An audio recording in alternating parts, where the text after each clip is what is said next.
인권 모략 서동을 용납 못할 도전으로 참을 수 없는 모독으로 낙인하면서 중렬이 단지 규탄한다.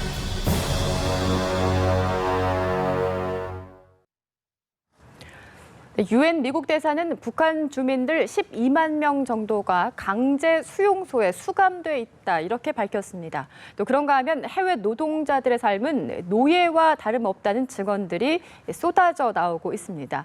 하지만 북한은 참을 수 없는 모독이라며 자국의 인권은 문제가 없다는 입장인데요.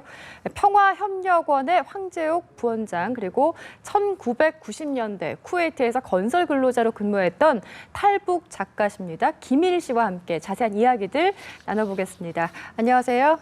네, 안녕하십니까. 네, 먼저 리수용 소식부터 좀 짚고 넘어가 보겠습니다. 어제 나온 이야기인데 리수용 외무상이 어제 아무런 예고 없이 중국 베이징을 공항에 모습을 나타냈다고 하는데 혹시나 아프리카에 가는 길에 경유를 했다 이렇게 기사가 나왔는데 사실 여기저기서 경유를 한 김에 어떤 북한 당국과의 접촉이 있지 않았을까 이런 분석 기사가 좀 나오고 있는 것 같습니다. 네, 북한이 3차 핵실험을 강행하고 친중파인 장승택 처형 이후로 북중과는 그 관계가 얼어붙어 있고 중단된 상태입니다. 그래서 최근에는 어떠한 이슈도 없기 때문에 리수용이 그러니까 중국 정부 당국자들을 만나서 협의를 하거나 할 문제가 아니다라고 생각이 듭니다. 그래서 그 막간을 이용해서도 중국 정부에서도 얘기를 했죠. 아직까지는 어떤 주제로 어떻게 협의할 준비 계획이 없다라고 했는데 그 말을 믿어볼 만도 할 것 같습니다. 예.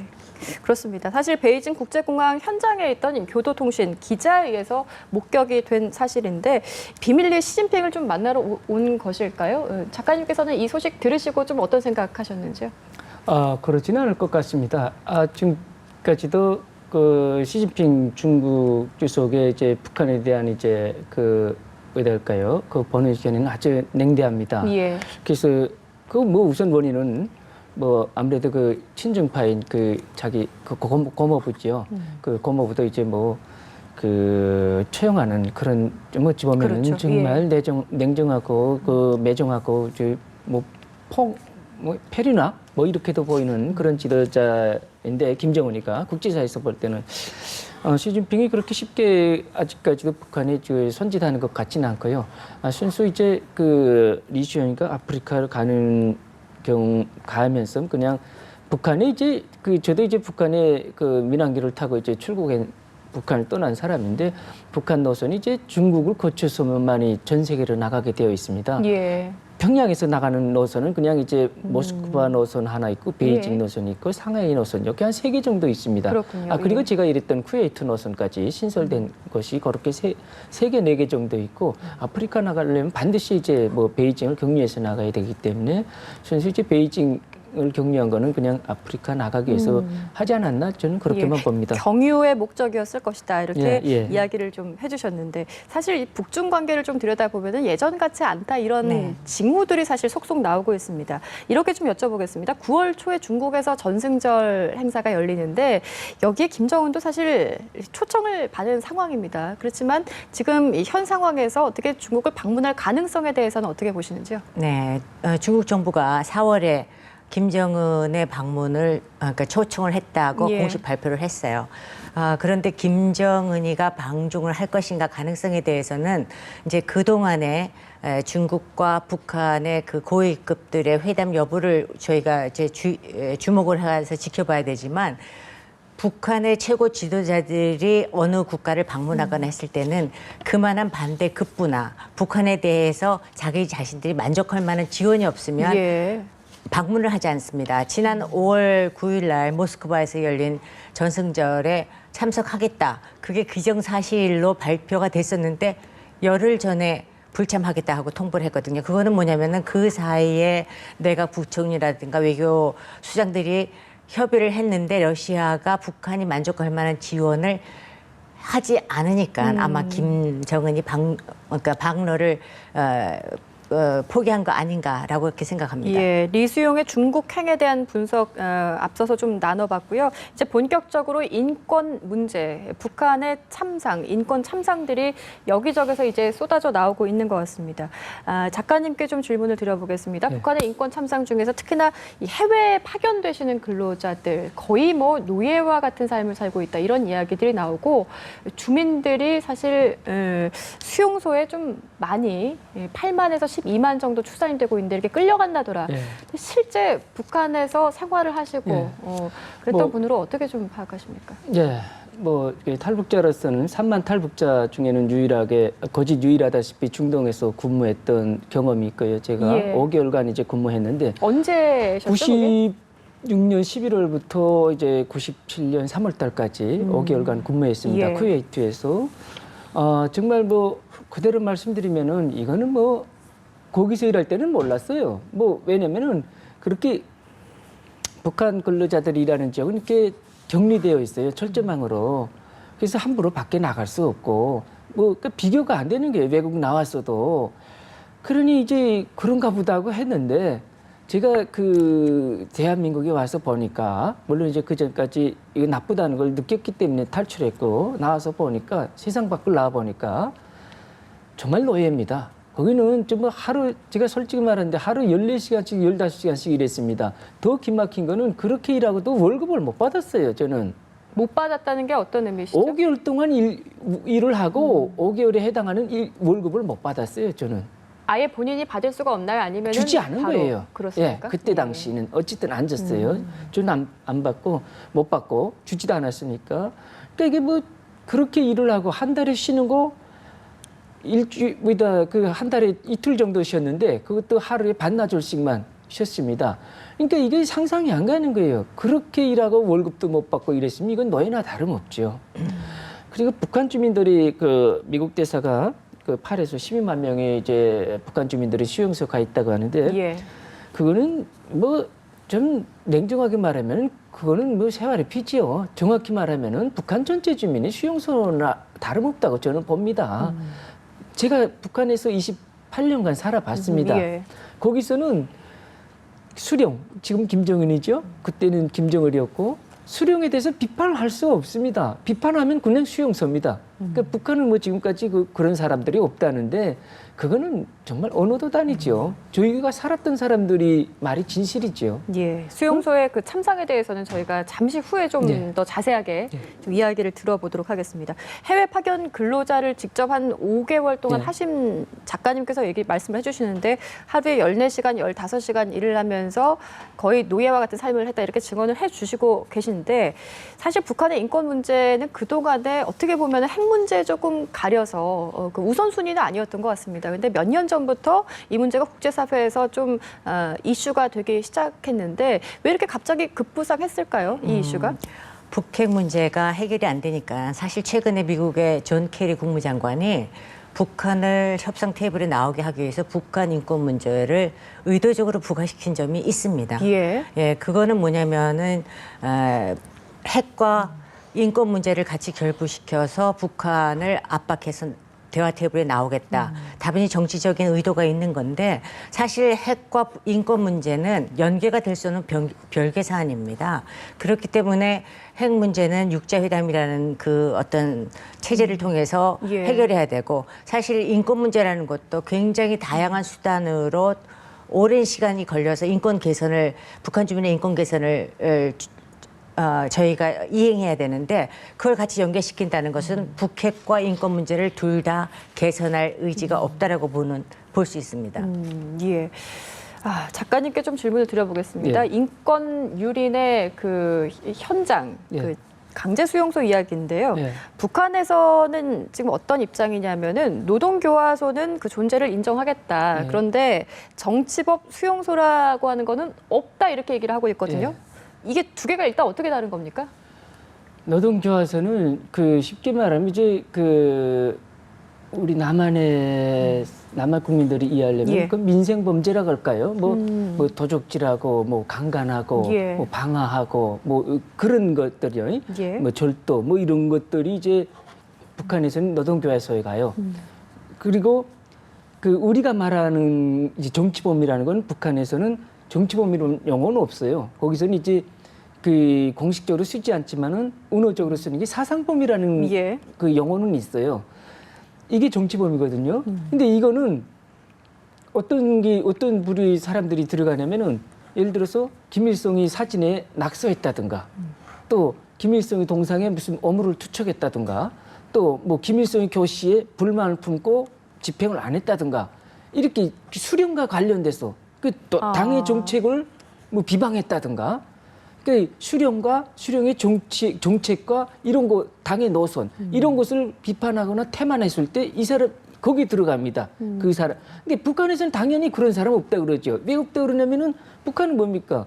2천만이 다 수령을 절대적으로 지지한다고 그러지 않습니까? 그게 가능합니까? 세상에 그게 말도 안 되지요. 2천만이 어떻게 한 사람을 지지합니까? 당연히 뭐 나빠하는 사람도 있고 비판하는 사람도 있지요. 속으로. 그걸 겉으로 내놓고 하는 사회는 아니니까 예. 북한은. 그걸 뭐 겉으로 나타나면은 뭐 그 민주화된 사회죠. 그 북한은 그런 걸 없다고 합니다. 그런 뭐 수령을 반대하는 사람이 없다. 예. 근데 그거는 말도 안 되는 소리죠. 그 반대하는 사람은 없어도 거기에 대한 표현이나 행동이나 하면은 가차없이 정치범 수용소에 이어입니다. 이게 우리가 봐건대도 그냥 10만은 좋게 있을 것으로 이제 추측을 합니다. 결국에는 반역죄이네요. 반역죄죠. 반국가적인 행위에 대한. 예. 때문에 이제 근데 이 반역죄? 궁금한 게 노동교화소하고 정치범 수용소하고 그러면은 종류가 지금 다른 건데. 그게 뭐가 다르냐면요. 고문 강도도 다른가요?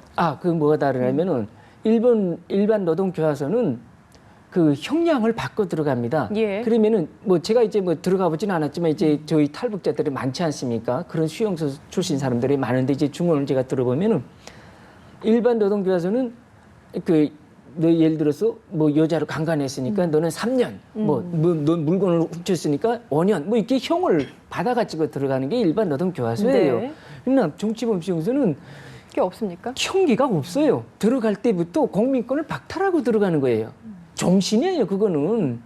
물론 이런 말도 정신이라는 거, 정신연구 이런 말도 북한에서는 쓰지 않지만은 그냥 사상범이라고 할 때는 공민권을 박탈하고 들어가기 때문에 이건 거기 들어가면은 그냥 뭐 정신토록 있어야 됩니다. 나오는 사람도 없어요. 없다고 그냥 심하게 기본적으로. 말하면은 이제 거의 살아있는 목숨이 아닌 상황이 되는 거군요. 그러면 그냥 뭐 그거는 영구적인 알겠습니다. 그냥 예. 수감자입니다. 북한 인구가 한 2,500만 명 정도가 됩니까? 지금 2,500만 정도로 봅니다. 예, 현재 예. 이게 이 중에서 거의 10만 명 아까 좋게 예, 된다고 말씀을 하셨는데 10에서 한 12만 명 정도 추산을 하고 있는데 이 주민들이 무슨 죄로 그러면은 거기까지 끌려가게 되는 건지 다양할 것 같기는 합니다.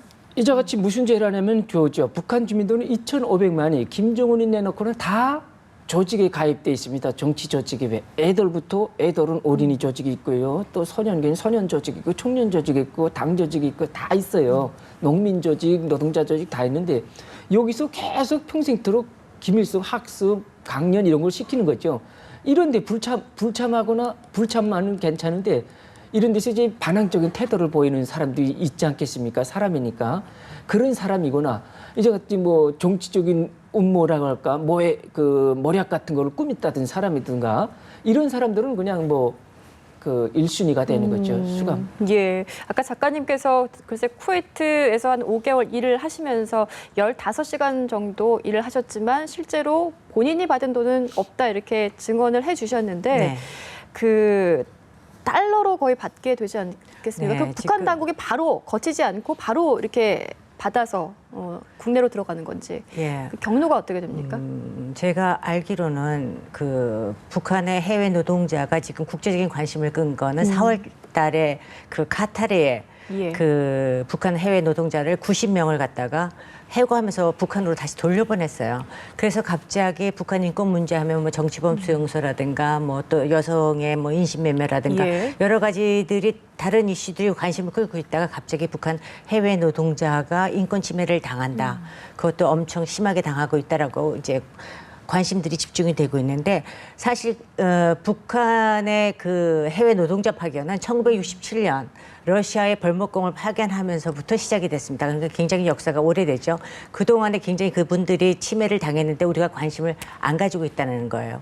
네네. 그리고 그 월급이라는 것은 거의 8, 90%는 예. 북한 당국이 다 가져가고 아까 말씀하신 10에서 15% 거의 뭐 잡비라든가 식비를 빼면 $100 정도만 손에 쥐게 되는데 그것도 귀국 시 일괄 지급을 한답니다. 그래서 아마 본인한테 월급이 수령되지 않는 걸로 알고 있습니다. 얼마나 됩니까? 그게 한 달을 일한다고 치면 어느 한 정도 달에 벌어들게 됩니까? 일하면은 한 900불 정도 된다고 해요. 900불이요. 네, 거기에서 예. 북한이 이제 가져가는 돈이 정부 몫이 반이고 그다음에 근로자의 몫이 반인데 근로자가 또 그거를 받고 나서도 이제 잡비라든가 여러 가지를 쓰다 보니까 한 $100만 손에 쥐고 3년 동안 일하게 되면 한 $3,000, $3,500를 가지고 들어간다고 합니다. 그러니까 한 달에 900불인 거죠? 네. 그러면은 북한 주민들에게는 어쨌든 적은 돈은 아닌데. 그래서 지금 그 중국에 나와 있거나 예. 지금 중동에 나와 있는 해외 근로자들의 임금 수준이 이것저것 다 떼고 그 손에 쥐는 액수가 북한 노동자 월급의 6배 정도 된다고 합니다. 그렇기 그러면은 때문에 일단, 예. 나가려고 굉장히 경쟁이 치열하다고 하는데 그렇군요. 맞는 말인지 모르겠는데 6배 더 됩니다. 더 됩니까? 더 됩니다. 몇십 배는 됩니다. 그럴 것 같아서. $100면 자 저희도 이제 그 쿠웨이트에서 일할 때 나가기 전에 $120 준다고 했어요. 근데 5개월 동안 저는 못 받았고요. 예. $120면은 그때나 지금이나 북한 주민들이 받는 월급을 일반 주민이 받는 월급에 달러로 환산하면 1, $2도 안 됩니다. 그러면 이게 뭐 50배? 뭐 그런 엄청난 돈입니다. 그러니까 그래서 나머지는 나가려고. 개인이 받을 수 있는 그 조금의 돈 말고는 거의 북한 당국으로 바로 들어간다는 이런 말씀이시죠? 네, 북한 노동당 39호실이 네, 맞습니다. 그걸 가져가는데 그렇군요. 예. 김정은의 3대 세습 체제를 유지하는 그 자금으로 충당이 되고 있다고 합니다. 특히 예. 경제 위기가 발생하면서 이 지금 2013년 현재 그 40여 개국의 해외 노동자들이 파견이 되어 있는데 5만 3천여 명이라고 합니다. 이분들이 굉장히 많네요. 벌어들이는 예. 돈이 $23억, 2조 5천억. 그래서 대북 경제로 받는 피해를 상쇄하는 그러니까요. 그런 액수라고 합니다. 북한의 돈줄을 거의 이 해외 파견돼 있는 근로자들이 채워주고 있다고 해도 과언이 아닐 것 같은데 그런데 문제가요. 이 국제사회에서는 이 노예와 같은 삶에 대해서 우려를 표하면서 좀 개선을 해라 이렇게 권고를 하고 있는데 북한의 입장은 조금 다른 것 같습니다. 자국의 인권에는 아무 문제가 없다 이렇게 얘기를 하고 있는데 북한의 입장을 좀 영상으로 좀 보시고요. 이 대담을 이어나가도록 하겠습니다. 화면 보시죠. 최근 남조선 괴뢰 패당이 우리 해외 파견 근로자들의 인권 문제라는 것을 고안해내어 또 하나의 반공화국 모략 광대국을 미친 듯이 벌이고 있다. 흉악한 인권 모략 서동을 우리 공화국의 전엄과 영상을 훼손하려는 영람 못할 도전으로 부강조국 건설을 위해 헌신하고 있는 우리 근로자들에 대한 참을 수 없는 모독으로 낙인하면서 전체 노동계급의 이름으로 준열히 단죄 규탄한다. 예, 영상 함께 보셨는데 글쎄 부원장님 이걸 좀 요약을 하면요. 결국에는 자기들은 아니다, 모르는 일이다 이건 것 같습니다. 사실 어떻게 보면 손바닥으로 하늘을 가릴 수가 없는 격인데 이렇게 이야기를 하고 있거든요. 좀 어떻게 보셨어요? 인권이라는 것이 보편적 가치인데 북한이 인식하는 인권과 국제사회, 그러니까는 자유민주주의 국가가 인식하는 인권에 굉장한 차이가 있어요. 그러니까 북한에서는 우리식 인권이 있다. 우리식 인권의 기준으로 봤을 때 우리는 인권 문제가 없다. 그런데 국제사회는 왜 너희들의 잣대로 우리한테 인권이 침해당한다고 제기를 하느냐. 그건 내정 간섭이고 주권 침해다라고 북한이 얘기를 하는 거예요. 그러니까는 북한의 기준으로 봤을 때 국제사회의 인권 문제 제기는 간섭이요. 그다음에 국권을 훼손하는 그 어떤 행위이기 때문에 북한이 강렬하게 대응을 하는 거죠. 그러니까 이거는 눈 가리고 아웅이 아니라 자기네들이 인식하는 인권 자체가 그거기 때문에 너희들의 간섭을 더 이상 받을 수가 없다라고. 인권에 대한 기준이 다르다. 그렇죠. 예, 이런 좀 더 말씀이신데. 제가 보충해서 말씀드리면요. 제가 북한 주민으로서 북한에 대한 인권을 거기서 이제 보셨죠? 예. 체험하지 않았습니까? 예. 북한 주민 당국이 말하는 인권 그리고 북한 주민이 체험하는 인권은 뭐냐면요. 정확히 말씀드리면은 그 대대손손 훌륭한 지도자를 모신 거예요. 수령. 김일성부터 그 김정일, 김정은을 모신 최고의 수령. 그러니까 인류가 나온, 세계가 나온 최고의 수령을 모신 것을 최고의 인권이라 그래요. 그리고 지구상 최고의 지상낙원에서 사는 것을 인민이 누리는 인권이라고 해요. 이 사람들은. 우리가 봤을 땐 이건 말도 안 되는 거죠. 예. 무슨 수령을 만난 게 인권이에요. 무슨 제도를 만난 게 인권이에요. 이건 아니거든요. 사람 자기 인격, 자기 권리를 인권이라고 하는데 북한 주민들이 무슨 자기 권리가 있어요. 그냥 태어나서 죽을 때까지 당해서 시키는 대로 하는 게 그게 무슨 인간이에요. 이거는 그러니까 이제 원장님 말씀대로 맞습니다. 북한이 주장하는 인권하고 민주국가에서 주장하는 인권이 같을 수가 없어요. 그러니까 저 사람은 당연히 없다 그러죠. 예. 자기네 인권은 그거니까 존재하고 있고 남한의 인권은 그건 인권이 아니다는 거죠. 이게 참 이야기를 글쎄 들어보니까 그들만의 인권 기준을 만들고 있는 거 아니냐 이런 생각까지도 드는데 본자님께 마지막 질문을 좀 하나 드려보겠습니다. 북한 인권 단체들이 김정은 위원장을 그러니까 국제형사재판소에 이제는 급기야 제소하겠다 이런 방침을 밝혔거든요. 유엔에서도 역시 국제사회에서도 이런 움직임이 계속되고 있는데 만약에 북한 인권의 참상이 더 쏟아져 나온다거나 어떤 증언들이 더 심각해졌을 경우에는 글쎄 실제로 이런 것들이 이행될 가능성도 있다고 보시는지요? 이론적으로는 가능합니까? 말로는 가능할 수 있지만 현실적으로는 가능성이 전혀 없다고 저는 봅니다. 그렇습니까? 왜냐하면 2014년은 북한 인권 문제에 관한은 아주 기억될 만한 해인데 바로 이 김정은을 형사재판에 세우겠다, 제소하겠다라는 거는 그 COI의 특별인권 보고서에 포함된 내용입니다. 예. 그래서 인권단체가 그렇게 했고 지금 현재 안보리의 의제가 상정되어 있는 상태입니다.